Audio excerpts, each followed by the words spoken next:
Bonjour à toutes et à tous, je suis ravie de vous retrouver aujourd'hui pour une nouvelle vidéo.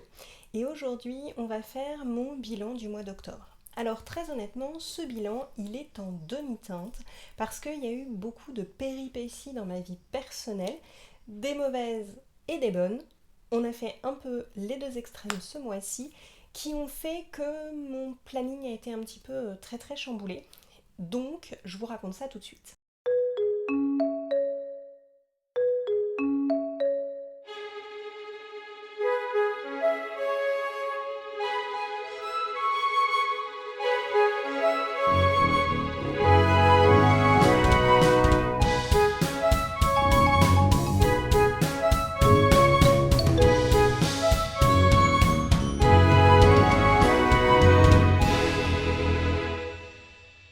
Alors, je ne vais pas rentrer dans les détails de ce qui s'est passé dans ma vie personnelle, mais comme je vous le disais en introduction de cette vidéo, il y a eu des très bonnes choses et des mauvaises choses qui ont fait que j'ai dû lâcher prise. J'ai dû accepter et suivre un peu le courant des choses. Les très mauvaises choses ont fait que j'ai eu un très mauvais sommeil et que j'ai toujours un assez mauvais sommeil. Je dors très peu la nuit, ce qui fait que j'ai un peu de mal à récupérer, j'ai du mal du coup à être toujours aussi productive que je ne le suis en temps normal. Et j'ai donc dû lâcher un peu prise. C'est vraiment pas là-dessus que j'ai le plus grand talent. Lâcher prise n'est pas dans mon caractère, c'est vraiment quelque chose que j'apprends au cours des années, à suivre le flot de la vie et à accepter qu'il y a des fois on ne peut pas lutter contre les choses. Et là, ça a été un peu le cas. Donc j'ai fait de mon mieux pour accepter les choses, pour suivre ce que je ne pouvais pas changer. Et des fois, lâcher prise est la chose la plus difficile, mais aussi la plus bénéfique pour vous. Ça prend beaucoup de temps. Je suis quelqu'un qui aime quand les choses avancent et où je vois une évolution.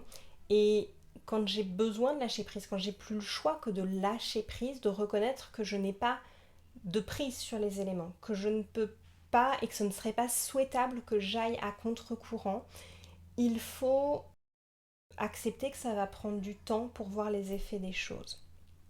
Et du coup, ça a été un véritable travail sur moi qui m'a là aussi pris du temps et ce qui explique que d'un point de vue professionnel, j'ai fait moins de choses, je vais y revenir.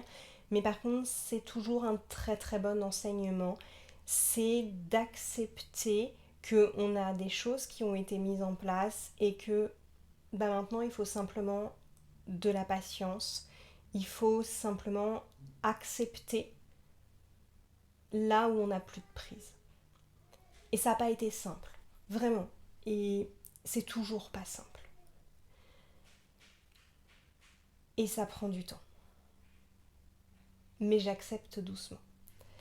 Dans les très bonnes choses à l'opposé, la bonne nouvelle, c'est que par exemple le prochain bilan, il sera tourné enfin dans un nouveau chez moi. Donc ça c'est super chouette.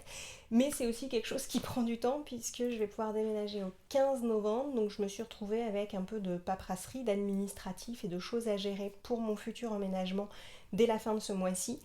Et donc encore une fois, c'est des choses qui sont cette fois-ci indispensables qu'on n'a pas le choix de faire, hein, appeler l'assureur pour assurer l'appartement, reprendre une connexion internet, chercher tous les papiers administratifs qu'il faut pour monter le dossier, tout ça, c'est des choses qui prennent du temps et qui du coup empiètent sur d'autres. Donc voilà, je l'ai fait au fur et à mesure et j'aurai donc un nouveau chez moi à partir du 15 novembre. Donc ça c'est très chouette. Dans les bonnes choses personnelles, et puis après comme ça je vais pouvoir passer au professionnel, je m'étais lancée dans Inktober. Donc j'ai un petit peu de retard. Là je vais vous les montrer de loin. Si j'ai le courage de mettre sur le net ma production de dessin, je vous rappelle que je suis pas une grande dessinatrice mais que c'est simplement quelque chose qui me détend même si le résultat n'est pas génial. Je suis assez contente. Alors j'ai pas dessiné tous les jours, par contre ça m'a permis de faire des belles sessions de dessin régulièrement. Donc hop, je vais vous montrer un petit peu, j'ai travaillé dans mon petit carnet et puis je vous ferai peut-être donc des inserts si j'ai le courage. Donc tout en noir et blanc sauf le 21 qui était les fougères où là j'avais vraiment envie de mettre de la couleur et je pense que je vais encore a posteriori les fournir un peu plus parce que je les trouve un petit peu... J'aime bien ce que j'ai fait mais je le trouve il manque un peu de matière, ça fait un peu comme si mes fougères étaient un peu vides, donc je pense que je rajouterai. Et puis derrière, donc j'ai été jusqu'au 25. Et là par contre, les derniers, je les ai pas encore repassés au stylo. Donc voilà, je suis au 25 à l'heure à laquelle je filme aujourd'hui, on est le 28, donc j'ai deux dessins de retard, puisque celui du 28 j'ai encore le temps de le faire aujourd'hui. J'ai deux dessins de retard et les derniers je les ai pas repassés au stylo. Mais voilà, ça va me permettre de le terminer tranquillement jusqu'à la fin du week-end, voire peut-être début novembre. Même chose, je me mets pas la pression. Et par contre, là où je me suis rendu compte de quelque chose d'intéressant avec Inktober, et c'est en ça que ces petits challenges peuvent être intéressants, je vous ai fait tout un podcast sur le fait de se challenger. Et moi, ce que je retire de ce challenge, c'est que j'aime beaucoup dessiner. Ça me fait vraiment du bien, ça je le savais. Je trouve vraiment que je m'améliore. J'ai toujours pas un talent pour le dessin, je suis toujours pas un... C'est toujours pas magnifique, quoi. Je trouve pas que ce que je fais est vraiment un intérêt graphique. Par contre, je vois l'évolution et ça c'est vraiment super chouette et le fait d'avoir pu faire des belles sessions de dessin, c'était top. Ça m'a aussi permis de me rendre compte que j'aime dessiner et que le fait d'avoir déjà des thèmes préétablis était quelque chose qui était intéressant pour moi. Donc je pense que je vais mettre de côté quelques autres listes d'Inktober de cette année qui pouvaient m'intéresser. J'en avais repéré une ou deux autres qui pouvaient être sympas et je vais les garder pour dessiner cet hiver. Ou alors je vais me faire une liste comme ça de choses que je voudrais dessiner sur la fin de l'automne ou peut-être me faire une liste pour l'hiver de façon à avoir toujours des thèmes préétablis quand j'ai envie de dessiner, parce que des fois quand j'ai envie de dessiner je sais pas quoi, et donc du coup plutôt que de passer du temps à chercher machin, avoir une liste établie, je pense que ça peut vraiment être une bonne chose pour moi, et ça c'est ce challenge qui me l'a permis. Pour revenir sur le podcast sur les challenges, pensez quand vous terminez un challenge comme ça à noter quelque part. Moi je vous conseille d'avoir un carnet d'exploration ou un carnet dans lequel vous notez toutes ces choses-là ou vous les regroupez ensemble, de noter ce qui a été, quelles ont été les choses intéressantes de ce challenge, qu'est-ce que vous avez appris sur vous, qu'est-ce que vous avez envie de mettre en place à la suite de ce challenge, et au contraire, qu'est-ce qui a été difficile, qu'est-ce qui a été pénible, et qu'est-ce qui en fait n'est pas pour vous là-dedans. Et ça va vous permettre d'affiner ce que vous mettez ou non dans votre vie de façon quotidienne ou de façon régulière. D'un point de vue boulot, pour toute la partie cours particulier, j'avais deux objectifs, ils ont été complètement atteints. Il n'y a pas de souci de ce côté-là et je suis plutôt contente de mon planning, ça se passe bien avec l'ensemble de mes élèves, donc ça c'est vraiment cool.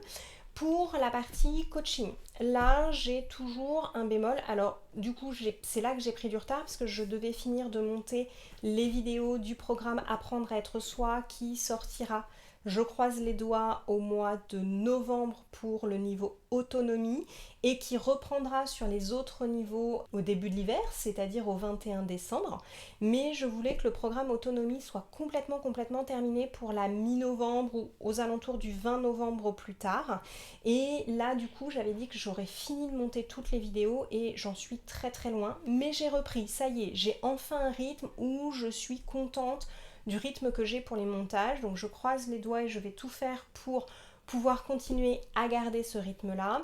Et puis, dans les bonnes choses, c'est que ce mois-ci, j'ai fait mon premier brainstorming pour des indépendants.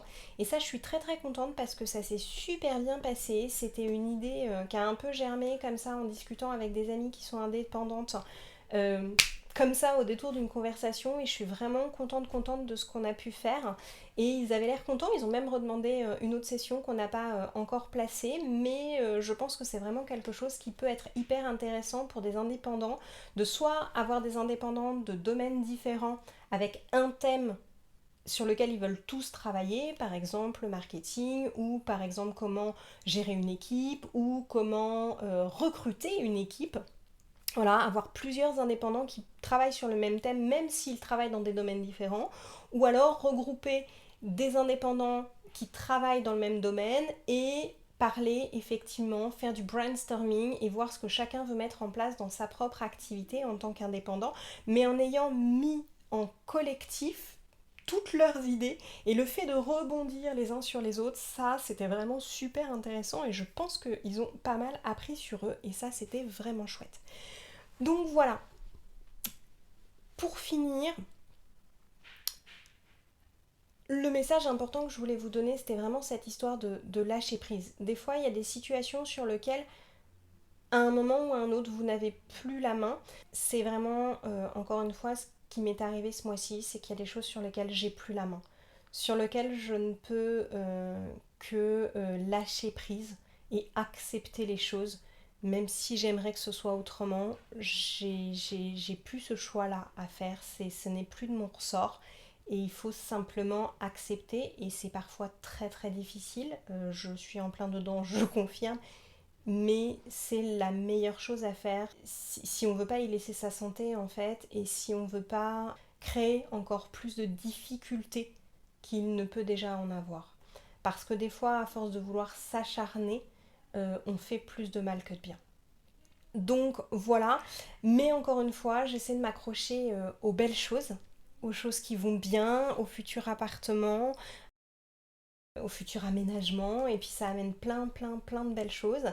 Et puis bien sûr mon entreprise de coaching qui est encore qu'au début et avec laquelle j'ai envie de faire de grandes choses, d'aider beaucoup de monde, et ça prend un peu plus de temps que ce que je pensais, mais c'est plein de bonnes choses à venir, et j'y crois. Et j'ai hâte de pouvoir aider encore plus de monde. Et je pense qu'une fois que je vais être chez moi, que je vais pouvoir prendre mon rythme, ça sera encore plus facile de pouvoir aider un maximum de personnes. Voilà, c'est tout ce que je voulais vous dire pour aujourd'hui. Donc mon petit message, c'est si vous aussi vous avez des difficultés en ce moment, regardez, est-ce que ce sont des choses sur lesquelles vous avez la main ou pas, et ne vous épuisez pas si c'est quelque chose sur lequel vous n'avez malheureusement plus la main. Travaillez l'acceptation, c'est pas facile, ça peut se faire en coaching, ça aussi. Moi j'avoue que ma coach m'a bien aidée. Et puis je vous souhaite une très belle journée ou une belle soirée en fonction de l'heure à laquelle vous m'avez écouté, et je vous dis à très vite pour une nouvelle vidéo. Au revoir.